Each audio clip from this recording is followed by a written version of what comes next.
Salut à tous, j'espère que vous allez bien. Il fait super bon dehors pendant que je suis en train de tourner. On annonce dans les jours à venir du très beau temps. Donc du coup, c'est le moment des balades, etc., etc. Quoi de mieux que de se balader avec des écouteurs? Donc aujourd'hui, je vous propose un petit test. J'avais pris la boîte à l'envers. Ce sont les Soundpeats Engine 4.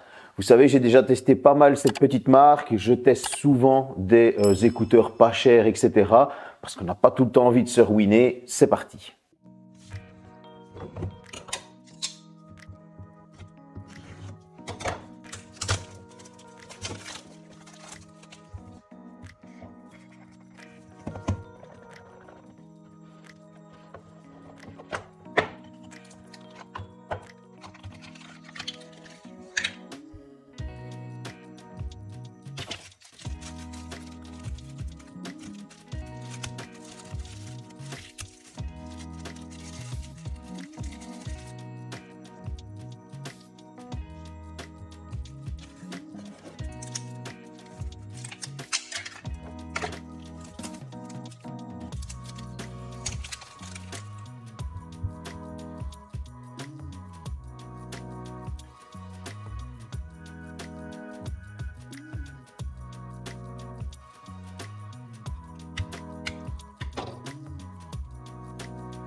Bon, après ce petit déballage, parlons du design. On est sur un boîtier de type ovale qui est entre les Galaxy Buds et les AirPods de Apple.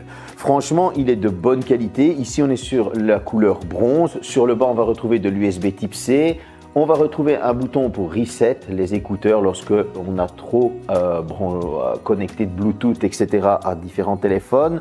Et un LED de notification. J'ai envie de dire que sur ce petit boîtier, c'est vraiment le seul défaut que je lui ai trouvé. Pourquoi?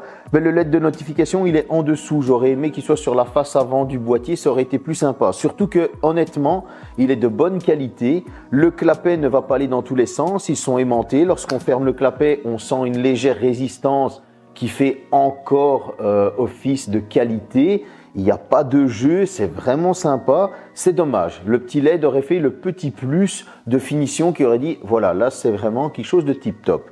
Une fois qu'on ouvre le boîtier, on retrouve des écouteurs de style bourgeon.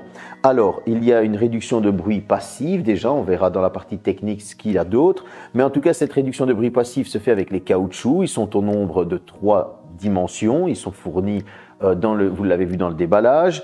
On va avoir des écouteurs qui ont un petit motif, un petit détail qui est gravé dedans, style diamant. C'est assez sympa. Alors, pas de bouton physique, on est sur du tactile. Ils tiennent très très bien dans les oreilles. Une fois qu'on les met, ils ne débordent pas trop de l'oreille. Ça, il faut le signaler. Donc, on est sur quelque chose franchement d'assez quali parce qu'on est quand même sur un tarif assez réduit.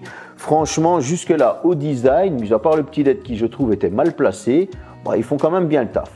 Au niveau des specs, qu'est-ce qu'on va retrouver? Bon, on est sur du Iris Audio, codec LDAC. Jusque-là, bon, vous allez me dire, ouais, on est dans la norme actuelle.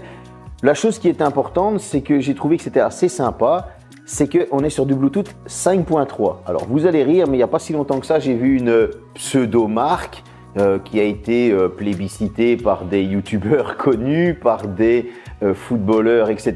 On était encore sur du 4.2 avec un tarif à 279 €, 279 € pour les Belges. Donc, pour vous dire.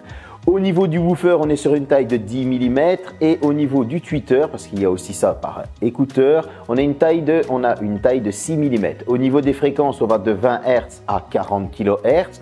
Donc, on est vraiment sur quelque chose d'assez normal, quoique d'assez propre aussi, j'ai envie de dire.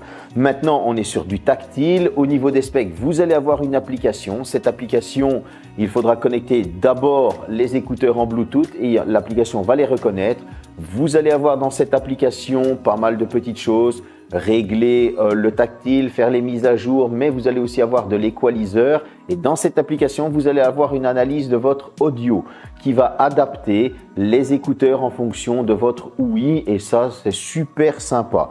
Moi, j'ai trouvé que c'était super cool. Il n'y a pas de recharge sans fil. Malheureusement, on est sur de la recharge par USB type C. C'est assez rapide. Maintenant, on va passer à l'utilisation. Au niveau de l'utilisation, je les ai connectés à 3 téléphones. Un iPhone 14 Pro Max, un Samsung S21 Ultra, mon vieux Samsung, et un Motorola H40. Pourquoi? C'était pour voir en fait si ce Bluetooth 5.3 tenait ses promesses que le constructeur annonce. Ils annoncent une connexion des écouteurs jusqu'à 10 mètres. Je peux vous dire que pour les 3 marques, à chaque fois, les 10 mètres ont été franchis et je continuais à avoir du son. Donc ça, c'est déjà un très bon point. J'ai pu les connecter à mon PC, etc. sans aucun souci. La connexion au téléphone se fait en 2 secondes. Avec l'application, idem. Le test de l'ouïe prend un peu plus de temps. Qu'est-ce que je pense de ces écouteurs? Il faut savoir qu'en appel, je n'ai pas ressenti de soucis au niveau de coupures, grésillements, etc., etc. Cependant, en appel, les gens m'ont dit en général qu'on entendait le bruit environnement un petit peu trop fort, ce qui est dommage. On aurait pu avoir une réduction du bruit un peu plus importante au niveau de l'environnement dans lequel on se trouve lorsqu'on passe un appel. Même si c'était très atténué, on m'a dit non, c'est très atténué, mais on entend un petit peu quand même le bruit environnant. C'est dommage. En tout cas, au niveau de la qualité de réception des appels, c'était très bon. Au niveau de la musique, honnêtement, j'ai été convaincu dès ma première musique. Vous le savez, j'ai mes musiques de prédilection, donc je les connais par cœur. C'est systématiquement ceux-là que je vais tester mes écouteurs, etc. Et en général, je les réécoute une fois avant avec mes AirPods Pro ou avec mes AirPods Pro 2, pardon, ou avec un casque Bose, etc. pour sentir la différence entre écouteurs et casque. Ici, j'ai été sur mes musiques de prédilection. On a un son qui est globalement bon. On n'a pas une basse qui va cracher, vous savez, qui est trop grasse et qui n'est pas belle. On va pas avoir trop d'aigus. On a un petit son sympa qui est bien équilibré avec une basse présente. Et là, franchement, je me suis dit, le son est assez rond, il est assez sympa. Franchement, top. Lorsqu'on va aller dans l'équaliseur que l'on va changer, on sent clairement une différence, on entend clairement une différence au niveau de l'audio. C'est que cet équaliseur fonctionne et fait très bien son travail. Je n'ai rien à dire. Au niveau des fonctions tactiles, pas une fois, ils ont dérogé à la règle. Ils ont parfaitement fait leur travail. Je veux dire, vous appuyez une fois, ça fait pause.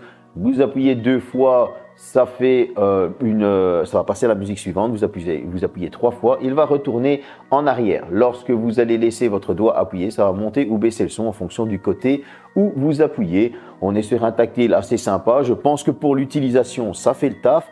Maintenant, attention, au niveau du jeu vidéo, j'ai ressenti une légère latence.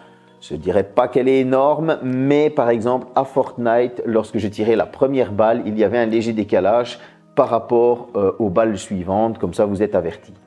Pour l'autonomie, vous avez une batterie du boîtier qui est de 350 mAh et par écouteur, vous avez une batterie de 50 mAh, ce qui je trouve est quand même pas mal. Quelle a été l'autonomie des écouteurs? J'ai eu une autonomie d'écoute continue, donc je dis bien continue de musique, de plus de 13 heures, sachant que le constructeur annonce 12h30, moi j'étais aux alentours des 13h20 d'écoute continue. Ce qui, je trouve, 1 heure de plus est vraiment très bon. Parce que là, honnêtement, c'était vraiment 13 heures d'écoute continue avec un son à 80%. Là, bravo pour l'autonomie. Pour la recharge, comptez que vous allez pouvoir les recharger entre 3 fois et demi et 4 fois. Ici, ils ont été rechargés presque 4 fois. Pourquoi? Parce qu'il y avait une fois, ils étaient un petit peu moins morts. Ce qui fait que si vous allez les recharger 4 fois, faites le compte, à 4 fois 13, vous êtes parti pour 52 heures d'autonomie. Ce qui fait un excellent petit voyage, toujours avec de la musique. Au niveau du boîtier, il se recharge assez vite. Moi, je l'avais branché sur le chargeur d'un Motorola H40 normal et donc on était sur un chargeur 67 watts. Il n'accepte pas les 67 watts, je vous le dis, il prend maximum du 30 watts.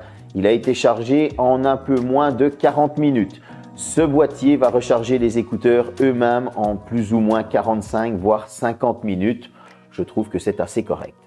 Ils sont affichés à un tarif de 69 €. Attention, j'ai déjà vu des promos à 49 € sur Amazon, donc il faudra surveiller. En tout cas, le lien que je vous mets, le prix parfois est à 69, des fois il est à 49, des fois un petit peu moins.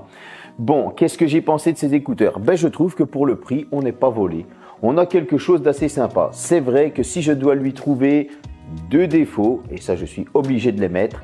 Pourquoi? Parce qu'il y a des écouteurs à ce tarif-là qui le proposent déjà, malheureusement, c'est qu'il n'y a pas la réduction de bruit actif. Et ça, c'est bien dommage parce que à ce tarif-là, il y en a qui le proposent déjà. Je ne demandais pas une réduction de bruit active énormissime, un petit peu comme sur les Galaxy Buds Pro ou les AirPods Pro 2 de chez Apple, mais je demandais une petite réduction de bruit actif. Pourquoi? Parce que avec les bouchons, on aurait eu un petit complément et on aurait eu franchement le truc tip top. Ça, c'est un. Le deuxième petit défaut, c'est ce LED qui est mal placé. Oh non, ça, je suis désolé, ça ne passe pas.